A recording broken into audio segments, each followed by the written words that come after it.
ಶತಾಯ ಗತಾಯ D K Shivakumar ಅವರನ್ನ KPCC ಅಧ್ಯಕ್ಷ ಸ್ಥಾನದಿಂದ ಕೆಳಕ್ಕಿಳಿಸಲೇಬೇಕು ಅಂತ ಒಂದು ಬಣ ಭಾರಿ ಪ್ರಯತ್ನ ಪಟ್ಟರು.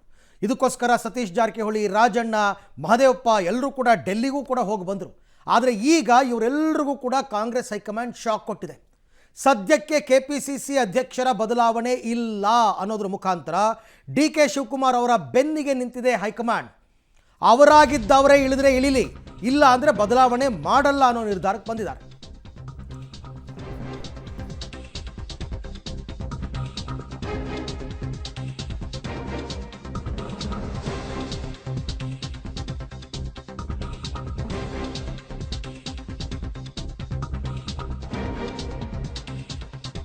ಕಾಂಗ್ರೆಸ್ ಅಧ್ಯಕ್ಷ ಹುದ್ದೆ ಜಟಾಪಟಿಗೆ ಹೈಕಮಾಂಡ್ ಬ್ರೇಕ್ ಹಾಕಿದೆ. ಸದ್ಯಕ್ಕೆ ಕೆಪಿಸಿಸಿ ಅಧ್ಯಕ್ಷರ ಬದಲಾವಣೆ ಇಲ್ಲವಂತೆ. ಡಿ ಕೆ ಶಿವಕುಮಾರ್ ಅವರಾಗೇ ಬಿಟ್ಟು ಕೊಟ್ಟರಷ್ಟೇ ನಾವು ಬದಲಾವಣೆಯನ್ನು ಮಾಡ್ತೀವಿ, ಇಲ್ಲ ಅಂದರೆ ಇಲ್ಲ. ಇಲ್ಲದಿದ್ದರೆ D C M D K she ಸ್ಥಾನ ಅಬಾಧಿತವಾಗಿ ನಡೆಯುತ್ತೆ. ಅಂದರೆ ಅವರು ಕೆಪಿಸಿಸಿ ಅಧ್ಯಕ್ಷರಾಗೇ ಮುಂದುವರಿತಾರೆ. ಈಗ ಡಿ ಕೆ ಶಿ ವಿರೋಧಿ ಬಣದ ಸಚಿವರಿಗೆ ನಿಜಕ್ಕೂ ಕೂಡ ಇದು ಶಾಕ್. ಯಾಕೆಂದರೆ ಅಲ್ಪಸಂಖ್ಯಾತರಿಗಾಗಲಿ ಅಥವಾ ದಲಿತ ಸಮುದಾಯದವ್ರಿಗಾಗಲಿ ಯಾರಿಗಾದರೂ ಕೆಪಿಸಿಸಿ ಅಧ್ಯಕ್ಷ ಸ್ಥಾನವನ್ನು ಬಿಟ್ಟುಕೊಡಿ, ನಮ್ಮ ಸಮುದಾಯಕ್ಕೆ ಮನ್ನಣೆ ಸಿಕ್ಕಿಲ್ಲ ಅಂತ ಪರಮೇಶ್ವರ್, ರಾಜಣ್ಣ, ಮಹದೇವಪ್ಪ, ಸತೀಶ್ ಜಾರಕಿಹೊಳಿ ಇವರೆಲ್ಲರೂ ಕೂಡ ಸಾಕಷ್ಟು ಪ್ರಯತ್ನ ಪಟ್ಟರು. ಆದರೂ ಕೂಡ ಮೊನ್ನೆ ಅಷ್ಟೇ ಎಐಸಿಸಿ ಅಧ್ಯಕ್ಷ ಮಲ್ಲಿಕಾರ್ಜುನ ಖರ್ಗೆ ಅವರು ಈಗಾಗಲೇ 2-3 ರಾಜ್ಯದಲ್ಲಿ ಅಧ್ಯಕ್ಷರ ಬದಲಾವಣೆ ಮಾಡಿದ್ದೀವಿ, ಕ್ರಮೇಣ ಎಲ್ಲರನ್ನೂ ಮಾಡ್ತೀವಿ, ನಾವು ಎಲ್ಲ ರಾಜ್ಯಗಳಲ್ಲೂ ಬದಲಾವಣೆ ಆಗುತ್ತೆ ಅಂತಲೂ ಹೇಳಿದರು. ಆದರೆ ಈಗ ಕರ್ನಾಟಕದಲ್ಲಿ ಪರ್ಟಿಕ್ಯುಲರ್ ಆಗಿ ಡಿ ಕೆ ಶಿವಕುಮಾರ್ ಅವ್ರನ್ನೇ ಮುಂದುವರಿಸೋಣ ಅಂತಕ್ಕಂಥ ತೀರ್ಮಾನಕ್ಕೆ ಹೈಕಮಾಂಡ್ ಬಂದಂಗೆ ಕಾಣಿಸ್ತಾ ಇದೆ. ಇದು ವಿರೋಧಿ ಬಣದ ಕೆಲವು ಸಚಿವರಿಗೆ ಹೈಕಮಾಂಡ್ ಕೊಟ್ಟಿರ್ತಕ್ಕಂಥ ಬಿಗ್ ಶಾಕ್.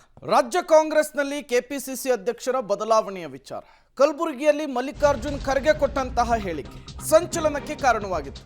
ಡಿಕೆ ವಿರೋಧಿ ಬಣದ ಸಚಿವರಿಗೆ ಈಗ ಹೈಕಮಾಂಡ್ ಶಾಕ್ ಕೊಟ್ಟಿದೆ. ಸಿಎಂ ಕುರ್ಚಿ ವಿವಾದ ತಣ್ಣಗಾದ್ರಷ್ಟೇ ಬದಲಾವಣೆಯ ಮಾತು ಅಂತ ಹೇಳಿ ತಾಕೀತು ಮಾಡಿದೆ. ಡಿಕೆಶಿ ಅವರಾಗಿಯೇ ಬಿಟ್ಟು ಕೊಟ್ಟಾಗಷ್ಟೇ ಅಧ್ಯಕ್ಷರ ಬದಲಾವಣೆ, ಅಲ್ಲಿಯವರೆಗೂ ಯಾವುದೇ ರೀತಿಯ ಬದಲಾವಣೆ, ಅನಗತ್ಯ ಚರ್ಚೆ ಬೇಡ ಅನ್ನುವಂತಹ ಸಂದೇಶ ರವಾನೆ. ಕೆಪಿಸಿಸಿ ಅಧ್ಯಕ್ಷರ ಬದಲಾವಣೆಯ ಲಾಭಿಗೆ ಹೋದಂತಹ ಸಚಿವರಿಗೆ ಹೈಕಮಾಂಡ್ ಸ್ಪಷ್ಟ ಸಂದೇಶವನ್ನ, ನೇರ ಸಂದೇಶವನ್ನ ರವಾನಿಸಿದೆ. ಸಹಜವಾಗಿಯೇ ಡಿ ಕೆ ಶಿವಕುಮಾರ್ ಅವರನ್ನ ಅಧ್ಯಕ್ಷ ಸ್ಥಾನದಿಂದ ಕೆಳಗಿಳಿಸಬೇಕು ಅನ್ನುವಂತಹ ನಿಟ್ಟಿನಲ್ಲಿ ಕನಸು ಕಾಣ್ತಾ ಇದ್ದವರಿಗೆ, ಪ್ರಯತ್ನ ಮಾಡ್ತಾ ಇದ್ದವರಿಗೆ ಇದು ಹಿನ್ನಡೆಯಾಗಿದೆ, ನಿರಾಸೆಯಾಗಿದೆ. ಮೊನ್ನೆ ಕಲಬುರಗಿಯಲ್ಲಿ ಎಐಸಿಸಿ ಅಧ್ಯಕ್ಷ ಮಲ್ಲಿಕಾರ್ಜುನ್ ಖರ್ಗೆ ಅವರು ಈಗಾಗಲೇ ಹಲವು ರಾಜ್ಯದಲ್ಲಿ ನಾವು ಅಧ್ಯಕ್ಷರ ಬದಲಾವಣೆ ಮಾಡಿದ್ದೀವಿ, ಕರ್ನಾಟಕದಲ್ಲೂ ಕೂಡ ಮಾಡ್ತೀವಿ ಅನ್ನುವಂತಹ ಅರ್ಥದಲ್ಲಿ ಒಂದು ಹೇಳಿಕೆಯನ್ನು ಕೊಟ್ಟಿದ್ರು. ಈ ಹೇಳಿಕೆ ಸಹಜವಾಗಿಯೇ ಡಿ ಕೆ ಶಿವಕುಮಾರ್ ಅವರನ್ನ ಕೆಪಿಸಿಸಿ ಅಧ್ಯಕ್ಷ ಸ್ಥಾನದಿಂದ ಕೆಳಗಿಳಿಸಬೇಕು ಅಂತ ಹೇಳಿ ಕಾಯ್ತಾ ಇದ್ದವರಿಗೆ ಒಂದು ರೀತಿಯ ಶಕ್ತಿ, ಒಂದು ರೀತಿಯ ಪುಷ್ಟಿ ತುಂಬುವಂತಹ ಕೆಲಸ ಆಯಿತು. ಅದಾದ ಮೇಲೆ ದೆಹಲಿಗೆ ದೌಡಾಯಿಸಿ ವರಿಷ್ಠರನ್ನ ಭೇಟಿಯಾಗಿ ಕೆಪಿಸಿಸಿ ಅಧ್ಯಕ್ಷರ ಬದಲಾವಣೆಗೆ ನಾನಾ ರೀತಿಯ ಪ್ರಯತ್ನಗಳನ್ನು ಮಾಡ್ತಾ ಇದ್ರು. ಈ ಬೆನ್ನಲ್ಲೇ ಒಂದು ಸ್ಪಷ್ಟ ಸಂದೇಶವನ್ನು ಹೈಕಮಾಂಡ್ ರವಾನಿಸಿದೆ. ಡಿ ಕೆ ಶಿವಕುಮಾರ್ ಅವರೇ ಕೆಪಿಸಿಸಿ ಅಧ್ಯಕ್ಷ ಸ್ಥಾನವನ್ನು ಬಿಟ್ಟುಕೊಟ್ರೆ ಮುಂದೆ ಯಾರು ಅನ್ನುವಂತಹ ಪ್ರಶ್ನೆ ಬರುತ್ತೆ. ಒಂದು ವೇಳೆ ಮುಖ್ಯಮಂತ್ರಿಗಳ ಬದಲಾವಣೆ ಬಂದರೆ ಕೆಪಿಸಿಸಿ ಅಧ್ಯಕ್ಷರ ಬದಲಾವಣೆಗೆ ನಾವು ಕೈ ಹಾಕ್ತೀವಿ, ಅಲ್ಲಿಯವರೆಗೂ ಯಾವುದೇ ರೀತಿಯ ಗೊಂದಲ, ಅನಗತ್ಯ ಚರ್ಚೆಗೆ ಅವಕಾಶ ಇಲ್ಲ ಅನ್ನುವಂತಹ ನೇರ ಸಂದೇಶವನ್ನು ರವಾನಿಸಿರುವಂತಹದ್ದು. ಸಹಜವಾಗಿಯೇ ಇದು ಕಾಂಗ್ರೆಸ್ನ ಒಂದು ಬಣಕ್ಕೆ ನಿರಾಸೆಯಾಗಿದೆ, ಕಾಂಗ್ರೆಸ್ನ ಒಂದು ಬಣಕ್ಕೆ ಹಿನ್ನಡೆ ಆಗಿರುವಂಥದ್ದು. ಕೆಪಿಸಿಸಿ ಅಧ್ಯಕ್ಷ ಸ್ಥಾನ ಸಿಗುತ್ತೆ ಅನ್ನೋದಾದರೆ ಸಚಿವ ಸ್ಥಾನವನ್ನು ತ್ಯಾಗ ಮಾಡೋದಕ್ಕೆ ರೆಡಿ ಅಂತ ಹೇಳಿ ಕಾಂಗ್ರೆಸ್ನ ಹಲವು ನಾಯಕರುಗಳು ಬಹಿರಂಗವಾಗಿಯೇ ಹೇಳಿಕೆ ಕೊಟ್ಟಿದ್ರು.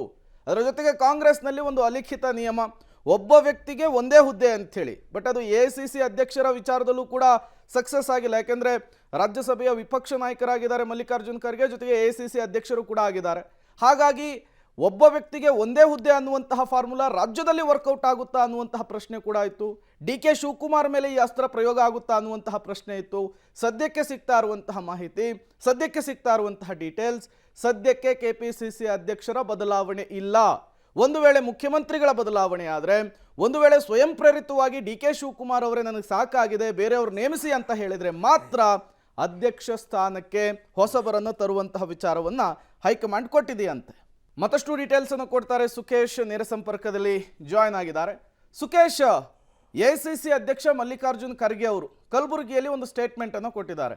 ಈಗಾಗಲೇ ಹಲವು ರಾಜ್ಯಗಳಲ್ಲಿ ನಾವು ಅಧ್ಯಕ್ಷರ ಬದಲಾವಣೆ ಮಾಡಿದ್ದೇವೆ, ಮುಂದಿನ ದಿನಗಳಲ್ಲಿ ಹಂತ ಹಂತವಾಗಿ ಎಲ್ಲ ರಾಜ್ಯಗಳಲ್ಲೂ ಕೂಡ ಅಧ್ಯಕ್ಷರ ಬದಲಾವಣೆ ವಿಚಾರ ಇದೆ, ಮಾಡ್ತೀವಿ ಅನ್ನುವಂತಹ ವಿಚಾರ. ಬಟ್ ದೆಹಲಿಗೆ ಹೋದಂತಹ ಸಂದರ್ಭದಲ್ಲಿ ಆ ಹೇಳಿಕೆ ಉಲ್ಟಾ ಆಗಿದೆ. ಇಲ್ಲಿದ್ದಾಗ ಈ ರೀತಿಯ ಹೇಳಿಕೆ, ಅಲ್ಲಿಗೆ ಹೋದ ಮೇಲೆ ಅದು ಯೂಟರ್ನ್ ಆಗಿರುವಂಥದ್ದು. ಈ ರೀತಿಯ ಒಂದು ಗೊಂದಲ, ಈ ರೀತಿಯ ಒಂದು ಸ್ಟೇಟ್ಮೆಂಟ್ ಏನನ್ನು ಸೂಚಿಸ್ತಾ ಇದೆ ಅಂತ ಹೇಳಿ ಸುಖೇಶ್? ಪ್ರೇಮ್, ಒಂದು ಸ್ಪಷ್ಟ, ಹೇಳಿಕೆಯಲ್ಲಿ ಯಾವುದೇ ಗೊಂದಲ ಇಲ್ಲ. ಮಲ್ಲಿಕಾರ್ಜುನ ಖರ್ಗೆ ಅವರು ಕಲಬುರಗಿಯಲ್ಲಿ ಹೇಳಿದ್ದಂಥದ್ದು ಕೆಲವು ರಾಜ್ಯಗಳ ರಾಜ್ಯಾಧ್ಯಕ್ಷರ ಬದಲಾವಣೆ ಆಗಿದೆ ಮತ್ತು ಕೆಲವು ರಾಜ್ಯಗಳಲ್ಲಿ ಮಾಡ್ತೀವಿ ಅಂತ ಹೊರತು ಎಲ್ಲೂ ಕೂಡ ಕರ್ನಾಟಕದಲ್ಲಿ ಬದಲಾವಣೆ ಮಾಡ್ತೀವಿ ಅಂತ ಅವರು ಹೇಳಿರಲಿಲ್ಲ. ಕೆಲವು ಸಚಿವರ ತಂಡ ಡಿ ಕೆ ಶಿವಕುಮಾರ್ ಅವರ ಬದಲಾವಣೆ ಆಗಬೇಕು, ಫುಲ್ ಟೈಮ್ ಪ್ರೆಸಿಡೆಂಟ್ ಬೇಕು ಅನ್ನುವಂಥ ಒತ್ತಡ ಮತ್ತು ಒತ್ತಾಯವನ್ನು ಮೊದಲಿಂದ ಕೂಡ ತಂದಿದ್ರು. ಆದರೂ ಕೂಡ ಹೈಕಮಾಂಡ್ ಯಾವತ್ತೂ ಕೂಡ ಆ ವಿಚಾರದಲ್ಲಿ ಆಗಲಿ, ಸಿ ಎಂ ಪವರ್ ಶೇರಿಂಗ್ ವಿಚಾರದಾಗಲಿ ಎಲ್ಲೂ ಕೂಡ ಬಹಿರಂಗವಾಗಿ ಮಾತನಾಡಬೇಡಿ ಅನ್ನುವಂಥ ಸ್ಪಷ್ಟವಾದ ಸೂಚನೆಯನ್ನು ಕೊಟ್ಟ ನಂತರವೂ ಕೂಡ ಪ್ರಯತ್ನಗಳು ಮುಂದುವರೆದಿತ್ತು ಕೂಡ. ಈಗ ದೆಹಲಿಗೆ ಹೋದ ಕೆಲವು ಸಚಿವರುಗಳು ಕೂಡ ಪ್ರಮುಖವಾಗಿ ಪ್ರಸ್ತಾಪ ಮಾಡಿರುವಂಥದ್ದು PCC ಪ್ರೆಸಿಡೆಂಟ್ ಬದಲಾವಣೆ ಮಾಡಿ ಅನ್ನುವಂಥ ವಿಚಾರದಲ್ಲಿ. ಅಂದರೆ ಎಲ್ಲೋ ಒಂದು ಕಡೆ ಪವರ್ ಶೇರಿಂಗ್ ಗಲಾಟೆಯ ನಡುವೆ KPCC ಅಧ್ಯಕ್ಷ ಸ್ಥಾನದ ಬದಲಾವಣೆ ಆಗಬೇಕು ಅನ್ನುವಂತಹ ಆಂತರಿಕ ಕಲಹ ಏನಿತ್ತು, ಇದು ಡಿ ಕೆ ಶಿವಕುಮಾರ್ ವರ್ಸಸ್ ಅವರ ವಿರೋಧಿ ಬಣ ಅನ್ನುವಂಥ ರೀತಿಯಲ್ಲಿ ಕೂಡ ಬಿಂಬಿತವಾಗಿತ್ತು. ಆದರೆ ಪಟ್ಟನ್ನು ಬದಲಿಸಿದಂಥ ಸಚಿವರುಗಳು ದೆಹಲಿಗೆ ಹೋದ ಸಂದರ್ಭದಲ್ಲಿ ಅವರಿಗೆ ಒಂದು ರೀತಿ ಹೈಕಮಾಂಡ್ ಶಾಕ್ ನೀಡಿದೆ ಅನ್ನುವಂಥ ಮಾಹಿತಿ ಬರ್ತಾ ಇರುವಂಥದ್ದು. ವಿಶೇಷವಾಗಿ PCC ಬದಲಾವಣೆ ರಾಜ್ಯದ ಮಟ್ಟಿಗೆ ಹೇಳೋದಾದರೆ ಅದು ಅವ್ರು ಯಾವಾಗ ತೀರ್ಮಾನ ಮಾಡ್ತಾರೋ ಆವಾಗಲೇ ಅನ್ನುವಂಥದ್ದು. ಅಂದರೆ ಬಹುತೇಕ ಪವರ್ ಶೇರಿಂಗ್ ಅನ್ನೋದು ಇದೆ ಅನ್ನೋದಾದರೆ ಅದು ಅಲ್ಲಿವರೆಗೂ ಕೂಡ PCC ಪ್ರೆಸಿಡೆಂಟ್ ಮುಂದುವರಿಯುವಂಥ ಸಾಧ್ಯತೆಗಳೇ ಹೆಚ್ಚಿದ್ದಂತೆ ಕಾಣಿಸ್ತಾ ಇದೆ. ಅದನ್ನೇ ಸ್ಪಷ್ಟವಾಗಿ ಹೇಳಿ ಕಳಿಸಿದಂತೆ ಕಾಣಿಸ್ತಿದೆ. ಡಿ ಕೆ ಶಿವಕುಮಾರ್ ಅವರು ಯಾವಾಗ ಅಧ್ಯಕ್ಷ ಸ್ಥಾನದಿಂದ ಸಾಕು ನನಗೆ ಅಂತಾರೋ ಆವಾಗ ಡಿಸೈಡ್ ಮಾಡ್ತೀವಿ ಅನ್ನುವಂತಹ ಒಂದು ಸಂದೇಶ ಈಗ ಎದುರಾಳಿ ಬಣಕ್ಕೆ ರವಾನೆಯಾಗಿದೆ. ಅಲ್ಲಿಗೆ ಒಂದು ಸ್ಪಷ್ಟ, ಡಿ ಕೆ ಶಿವಕುಮಾರ್ ಅವರೇ ಇಷ್ಟಪಟ್ಟು PCCಗೆ ಏನಾದ್ರು ರಾಜೀನಾಮೆ ಕೊಟ್ಟರೆ ಆಗ ಮಾತ್ರ ಅಧ್ಯಕ್ಷರ ಆಯ್ಕೆ ವಿಚಾರ ಬರುತ್ತೆ ಹೊರತು ನಾವಾಗಿ ಅಧ್ಯಕ್ಷರ ಆಯ್ಕೆ ಅಥವಾ ನೀವು ಹೇಳಿದ ಕೂಡಲೇ ಮತ್ತೊಂದು ಬದಲಾವಣೆ ಮಾಡಬೇಕನ್ನುವಂಥದ್ದು ಈಗ ತೀರ್ಮಾನ ಕೈಗೊಳ್ಳಲಿಕ್ಕೆ ಸಾಧ್ಯ ಇಲ್ಲ ಅನ್ನುವಂಥ ಸ್ಪಷ್ಟ ಸಂದೇಶವನ್ನು AICC ಕೊಟ್ಟಿದೆ. ಇಲ್ಲಿ ಹೋದಂಥ ಸಚಿವರುಗಳೇನೋ ಮಾಹಿತಿ ಸಿಗ್ತಾ ಇರುವಂಥದ್ದು. ಪ್ರೇಮ್, ಬಟ್ ವೇಣುಗೋಪಾಲ್ ಅವರು ಆರಂಭದಲ್ಲಿ ಹೇಳಿದ್ದು ಪಾರ್ಲಿಮೆಂಟ್ ಎಲೆಕ್ಷನ್ ತನಕ ಮಾತ್ರ ಅಂತ ಹೇಳಿದ್ರಲ್ಲ, ಅದೊಂದು ಅಂಶ ಇಟ್ಕೊಂಡು ಇವರು ಬದಲಾವಣೆ ಮಾಡಿ ಅಂತ. ಇದು